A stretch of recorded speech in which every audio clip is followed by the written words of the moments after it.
I started thinking about or planning to take a career break back in 2022. The work life balance was no longer working out for me. That means that I need a mechanism to draw that much passive income. I think that financial independence is a necessary condition to retirement, not a sufficient condition. Like, is there a fire number in your mind? No, I have a framework in my mind. What is your current passive income like? My expenses per month are between 1 to 2 lakh. Okay, At the end of the day, the passive income sort of has to balance the expenses, got it. which fluctuate between 1 to 2. So that also fluctuates between 1 to 2 Got it. lakh per month. So let's say, a pool of liquid money that I use for my expenses, right? And then I backfill it as required in a quarterly reconciliation method or mechanism. Could you elaborate? Essentially, at the end of the quarter, let's say that I realize that my anticipated expense for the next 3 months are going to be X. So, as per that, I adjust FD allocations in such a way that much money has to come from monthly payouts in the next quarter. That kind of quarterly. And if there is a reconciliation. difference, if the expenses are more, then If the expenses are more, then more money goes into those kind of FDs. If the expenses are going to be less, then I lock it up basically. no. Suppose you estimate it is X, but it is X plus Y. Then how do you fill that Y? Oh, While- no, there's a buffer, right? There's a pool. It's like a first in, first out mechanism pool. Okay. So it shrinks and it expands. I try to control the shrinking and the expansion of that, but that's how it works. So I know that if in a certain month, for example, if we are traveling, so the expense is going to be higher, more towards the higher limit of 2 lakh. Fine, it'll shrink a little bit, but probably in the next month it'll be lower, so it'll all adjust out. And that mostly comes from FD, or you also withdraw from mutual fund? No, I try not to withdraw from mutual funds at all. You graduated from IIT Bombay in 2013, 2013, correct. and what was the first job like? The first job was a consulting job. That was McKinsey and Company. Got it. I was with the firm for 10 years. Oh, so that was the only job. That was the only job, exactly. How does it feel to be in the same org for 10 years? Pretty uncommon, right? So the growth trajectory was pretty great, actually. As in consulting, in any in any consulting firm, you will find that the learning curve is steep. The compensation increases at a very steep rate as you progress in your career. But for me, it was more like the excitement of working with a different set of people every 5 or 6 months. So it was like you asked, how was it being 10 years in the same job? It didn't really feel like that. You talk about what was the starting compensation like, and before you took a break, what was it like? I think I started at around 10 lakh per annum. And in 2023, just before I took a break, it was somewhere between 4 to 4.5 million NTD, new Taiwanese dollars, because I was based in Taiwan, right? So convert that to INR, it will be 1 to 1.5 C. Got it. Yeah. Didn't you feel ki, what am I doing? Am I leaving too much money on the table? For me, this is a marathon. So my career started when I was 23 years old. I'm 33 now, so 10 years. And if all goes well, I'll probably be working till I'm 63 or 65. So let's say 30 more years, which means in the longer or bigger scheme of things, I'm just 25% into my career. So thinking about, hey, I'm leaving behind such a hefty salary would be detrimental when I think about this as a marathon in the long term. Because, hey, I want to still be alive at 65, right? In order to order to be able to work and make the most of or create impact in the world through my profession. And then how did you decide to take a break? Why did you take a break? I started thinking about or planning to take a career break back in 2022. When I realized professionally, I realized two things. Number one, the work-life balance was no longer working out for me. So, when I was in my 20s, working for 80 to 85 hours a week was fine. But then age caught up. When I became 30 years old and in general in my 30s, I realized not sustainable for a long period of time. Number two, all my work was mostly in operations, but I didn't really visualize myself doing manufacturing and peripheral operations for the rest of my career.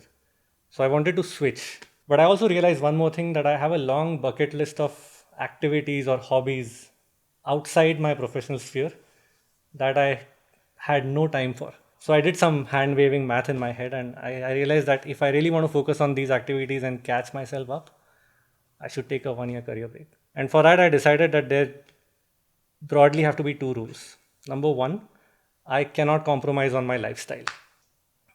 which basically means that my monthly expenses are not going to reduce. And number two, I cannot let inflation beat my net worth. Well, mathematically, this means that if you take any arbitrary time period in the career break, the net worth that I start with, you add to that the passive income that I make, you add to that the, let's say, the growth of uh, illiquid assets, Yeah. then you take away taxes, you take away expenses. That resulting number has to be more than the net worth that I started with, adjusted for inflation. So when you combine these two rules, I realize that that means that I need a mechanism to draw that much passive income, uh, so that these two rules can be maintained. Still, career breaks are not that common, right? How did you think about the whole downside? Because there is Understand. some certain risk you are taking. Absolutely. I mean, yeah, there's always a lingering question that what if the career break actually works in detriment of your overall progression so far? But then I realized that the upsides of taking the career break, they outweigh the downsides by a lot. If you try to draw a correlation between the the quality of life that you're having on the y-axis and the money that you're earning on the x-axis, it'll look kind of like an inverted parabola. And the shape of this parabola is, I mean, look, it starts at 0, 0. It goes up as you have more money, your life improves. But then there comes an inflection point, which is the vertex of the parabola, beyond which you need to make sacrifices to your life in order to get more money. And then it just goes down. Now, the thing is, this parabola, the shape of it is different for everyone. You can't survive without money at the end of the day, right? Yes, absolutely. But how much money is determined by this curve. And well, I put it very mathematically, but it's still a very subjective concept. You will realize that, okay, this much money is enough for me actually. Or you mentioned you want to work till 65, but that's more from an impact or keeping yourself busy, enjoying work kind point of view. But like, is there a fire number in your mind? I think that financial independence is a necessary condition to retirement, not a sufficient condition. And I'll tell you why. Do you remember the movie Zindagi Na Milegi Dobara? In that, Hrithik Roshan says something like, "Yeah, I'm just going to slog it out till I'm 40 and then just call it a day." Right? At the time, I was like, "Yeah, this is amazing. I should do this." That was 15 years ago. But over time, I realized that that won't work out for me. Right? Maybe But do you have a number in your mind? Ki 20 crore, 50 crore, 100 crore? No, I have a framework in my mind. Okay. Right? Remember the equation that I mentioned about not letting inflation beat the net worth. Yes. So essentially, if you retire early or like whenever you retire, right? I think the thesis should be that you should make up a model such that your expenses start eating up into your net worth in such a way that the slope, the downward slope of your net worth does not hit a certain threshold minimum till you are, let's say, 85. Your life expectancy, basically. So, which is why I don't have a number in mind because I haven't really done that calculation yet because I'm not exactly looking to retire right now, right? But that's the fundamental. Like basically, have a framework. You define your net worth and then start eating up into it. Start planning your expenses and obviously your passive income in such a way that you're okay with not having any or not having money beyond or not having a net worth beyond a certain minimum threshold at the end of your life. You mentioned that you wanted to focus on health. What are other things you wanted to do in career break and how are they going? I've always liked coding. So I wanted to be able to code comfortably. That was one. Number two, I wanted to finish a couple of books. Well, writing a couple of books, not reading, that would be boring. Plus, I was already working with 3 startups at very early stages, all 3 of which were actually interested in me joining in an advisorial capacity, also as an investor. So that also takes up a lot of time. Got it. What's your portfolio split like between FDs, mutual fund? Roughly 40 to 50% of my liquid assets are in FDs. That's where the main passive income comes from. Got it. How much in mutual funds? Mutual funds probably add another 30% on top of that. Got it. So house would be like 15%. And the remaining is in more higher risk investments. For example, as I said, investing in startups and cryptocurrencies and such. How's your relationship with money changed? Essentially, I believe that money is an enabler. You can use it to have a great life or a luxurious life, but that's not what I visualize. I mean, you would never hear me say things like, hey, I'm just going to buy a Mercedes because I can afford it. Which car do you have, by the way? I-10. Okay. It's a great car. It takes me where I want to go. You mentioned 1 to 2 lakh of expense, but what are the broad categories of expense? Travel, food. This travel for leisure purpose, right? Yeah. Entirely for leisure. Okay, let me explain to him what that is. So that is Starbucks cups. Oh, is it? Yeah. Oh, when I saw it, I seriously thought you must have invested in some startup. कोई D2C उसका inventory है. Yeah, it kind of looks like that, right? No, but those are Starbucks mugs. Basically, I was in China in 2015 in a city called Hefei, and I went to Starbucks for a coffee and I saw this cool mug and I bought it. A week later, I realized that, hey, why not like start a collection, right? Because I do travel a lot. And at the time, I thought, हाँ ठीक है, 30-40 हो जाएंगे at the max in 10 years. And now I ended up with like 160 of them. So coming back to the question you asked. So travel, food, leisurely pursuits like books and all. And then, and in food, I'm also including groceries and stuff like that. That's about it basically.